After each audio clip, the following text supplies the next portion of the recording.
Hey, everyone, it's Mike from Game Marks, and welcome to Coffee with Mike. This is a idea I've been kicking around, sort of stealing off of Adam Sessler's soapbox.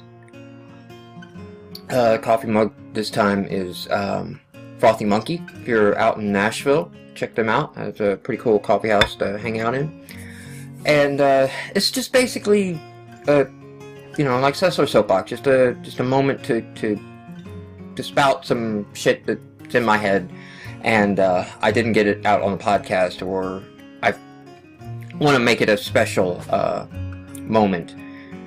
So today, what was kind of in my head is like, why do I feel we need to change game publishing? This week highlighted some of the reasons with the Obsidian news that they're hit by layoffs, and they did not get bonuses for Fallout New Vegas because they hit 84 instead of 85 on Metacritic. And if you go look at the Metacritic distribution of scores on there, there's a couple outliers who really hit the game hard, probably so they get their publications noticed. So it's all kinds of screwed up in all ways. But the thing is not that they signed a contract and they have to honor it or something like that. It's like they really don't have a choice right now with the way publishing works in games. The publishers control the money, and if you don't have the money, you don't have the game. That's really the gist of it at the moment. And before, the publishers also had access to the stores. They would take the game and box it up and get it on shelves and get it printed and all that. And in the world of Steam and even Xbox Live Arcade and PlayStation Network and the App Store on your iPhone and the Google Play or whatever the kids call it these days, that part isn't needed anymore. Okay, there are tons of ways for a developer to get their game out and to sell it and then to get paid. We also have Kickstarter come along, and Kickstarter, is not a guarantee, but if you need funds beyond the hobby level, you can definitely kickstart that. And of course, Brian and Wasteland and Tim Schafer, will set the high watermark as what you can do on Kickstarter. But if you just need $10,000, and for your first couple games, $10,000, $20,000 should be more than enough. Let's be honest. If you're shooting for $1 million budgets or hundreds of thousands of dollar budgets for your first game, you're overreaching what your capabilities are. You need to keep it small. But the nasty side is that the publishing industry, as it is today, they don't just control the money. To get that money, you have to hand over a lot of things. In Obsidian's case, they had to agree to a crazy Metacritic thing for bonuses. But many times the publishers walk away with IP rights as well. So you come up and you have your killer game idea, and it's a good idea. The publisher says, great, we'll give you money, we'll put that on there, we think it's a great idea. Oh, and by the way, we're going to own your idea, and you will get to do sequels to your game if we decide to let you. We may decide to take your idea and give it to this other studio and have them produce it, and you have no control on that. We may decide to put it on a cereal box. We may decide to make stickers with it, or we may decide to sell it to another studio, and it's going to become a character in a fighting game or something like that. You don't have control over your intellectual property, and you should never give that up. I think the time has come that a development studio should never give up their IP. That just needs to stop. That is your ideas that you execute on, that you build a game around. That is the value of your company. That is the value of your studio. And we need to get to a place where publishers don't automatically get to assume that they get the intellectual property behind a game. I think Steam is a good example. Steam is not coming in and taking IP rights away when they do that. Xbox Live, however, requires that if you're getting into Live Arcade, that you have a publisher. So somebody probably owns the IP rights other than the game studio. This is probably true in 99% of the cases, unfortunately. I mentioned Wasteland a little bit back, and if you read a little bit of the history of Wasteland and why Fallout came to be, is because he lost the IP rights to do Wasteland 2. He didn't have the rights to do that, so he had to call his next game Fallout. Now, I love Fallout, so I'm not saying it works out bad in every case, but you know, to go as long as it did between games 1 and 2 just because of IP rights. It's not like anybody did anything with the Wasteland IP. You know, it just sat a piece of paper in a lawyer's drawer. And we need to get to a spot where that no longer happens. And the way that this no longer happens is game developers need to take back the power from the publishers, who have way too much power right now.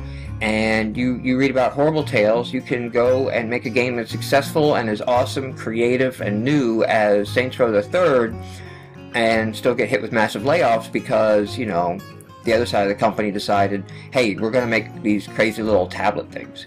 And that didn't work out, so sucks to be you. We're going to have to cut budget. And at a studio, when really the only way you cut budget is you cut people.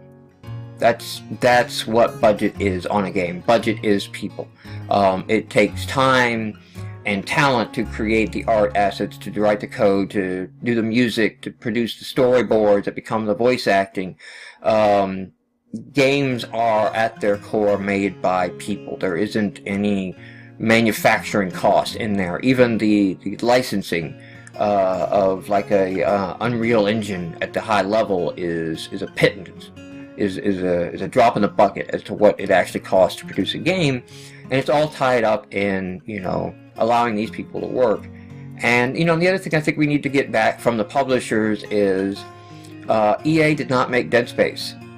Visceral Games made Dead Space, but you think of Dead Space as an EA game because of the publisher, and they put their logo right in front of everything, and they claim ownership.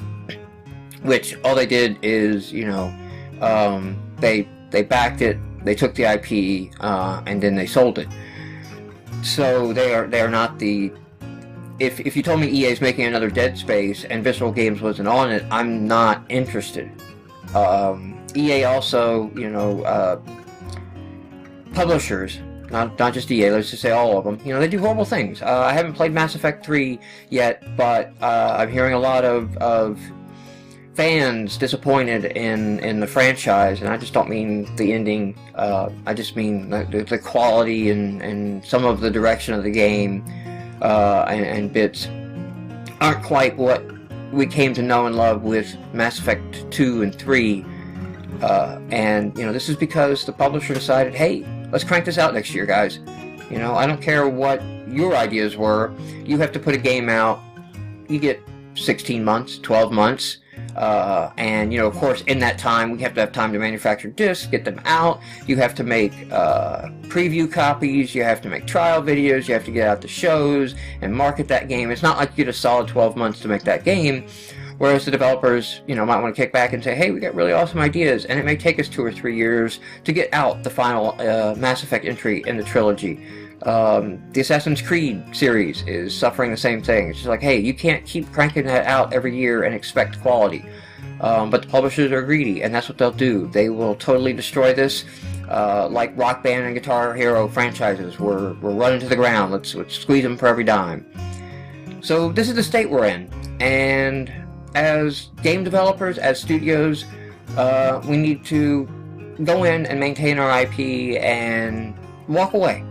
You know, rely on digital distribution, work towards Steam deals. Maybe you don't get as much, maybe it's not as high as sensational, but at the end of the day, if you keep your IP, it will work out for you in the long run. If you give it away, it may be a decade, it may be a couple decades before you can get yourself spit back out of the machine to go off and do your own thing. I don't think it's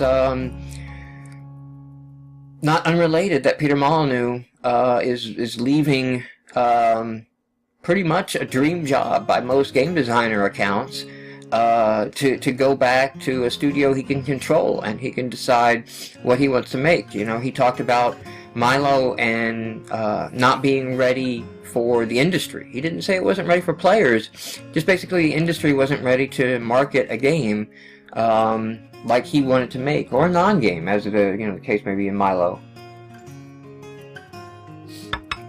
So we need to keep our IP, and gamers, as gamers, we need to seek out the Kickstarters. We need to seek out the games we don't know that appear on Steam and some of the other online distribution models, and check into them, find out about them, and if we like that game and that game sounds interesting, give them the 10 or 15 bucks. It's not like these game developers are asking for $60 disc retail prices, but I totally would have paid retail prices for Dungeon Defenders. That is an amazing little game, and the fact that I picked that up, 4 copies for 20 bucks on sale on Steam, and gave one to my daughters and my wife, and we can all play together, that is just amazing. And that is where I want to see things move.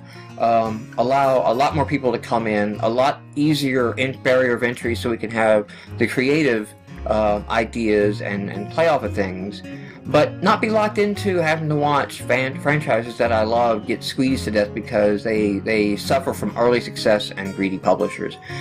Alright, well, I rambled a little bit. I'll probably, or maybe not, get better at these, but if you've got any ideas, leave them in the comments, either on YouTube or on the GameMarks.com website, and I hope to do a couple more of these in the future, and maybe I can get them down and do them kind of regularly. Thank you everyone for taking the time to listen.